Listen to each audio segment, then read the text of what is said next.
Ni Dr. Sharifu tiba asili Tanzania. Basi anapatikana wapi? Anapatikana jijini Mwanza. Tuna ofisi pia hapo.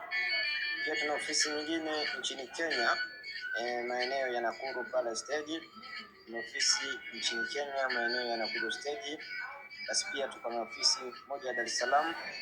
Basi moja kwa moja, mara nyingi Dr. Sharifu anapatikana jijini Mwanza, kanda ya Ziwa. Moja kwa moja leo tunaungana katika mwendelezo wetu wa vipindi mbalimbali. Leo hii utaona nimekuletea limawe, limon. Sasa limawe ina kazi nyingi sana, na ndio maana nimependa leo niweze kukufundisha limawe.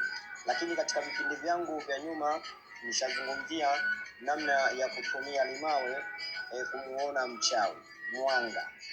Mtu anakusumbua, anakuharibia familia, limawe inaona mchawi live, anakujia, unamuona vizuri. Je, naweza nikakuongezea hapo limawe hiyo, basi unaitumia namna gani kuona wachawi? Unachukua limawe yako namna hiyo, unaikata vipande viwili. Kisha kata vipande viwili, basi unapaka katika haja zako za mikono, ina maana mikono yako kwa katikati. Kisha paka vizuri mikono yako, basi mikono yote miwili, alafu na miguu yote miwili. Lakini kabla ya kufanya kazi hiyo inabidi uoge ukiwa msafi. Sasa unataka kuingia kulala. Ukishaingia kulala, hakuna kuzungumza na mtu, basi ulala kivyako. Basi nuia, naomba Mwenyezi Mungu usiku wa leo nionyeshe wachawi, wanga wanaonisumbua kuniharibia familia yako. Basi ishara kwa uwezo wa Allah atakuonyesha wachawi wako ni kina nani, na wamekulogea nini, na wamekufanyia nini, na utaweza kujua vizuri bila shida ya aina yoyote ile. Au ni maajabu ya limawe. Limawe pia, msikilizaji au mtazamaji, kwa wale wanasumbuka na UTI, basi chukua limawe yako, maji yake changanya na maji ya vitunguu saumu, chemsha, au chukua vitunguu saumu, katakata vizuri, changanya pamoja, mwagia, kunywa. Basi inatibu UTI ndani ya siku 5, siku 7. Pia limawe hii inatumika kufukuza majini. Ushanielewa? Tumika vipi kuchukua majini? Unakata maganda, unachukua maganda yake ya limawe vizuri.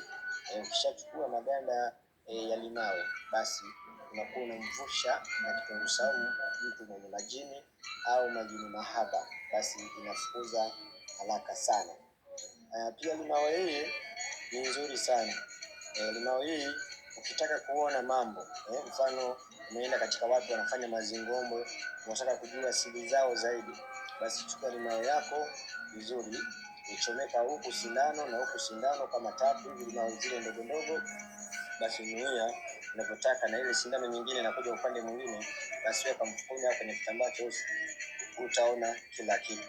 Au ni maajabu ya limawe. Pia limawe pia inatumika kukinga, na pia limawe maji yake ni mazuri, unga wake ni mzuri. Unakata kwa wale mko mbali, unatia kwenye maji yako, unakoroga, unatumia kuoga, kuondosha mikosi katika mwili wako. Au ni maajabu ya limawe, maana ndimu. Ushanielewa? Pia limawe hii ina maajabu mengi. Ushanielewa? Ina mambo mengi kutumia kwa ajili ya kujitibu maradhi mbalimbali.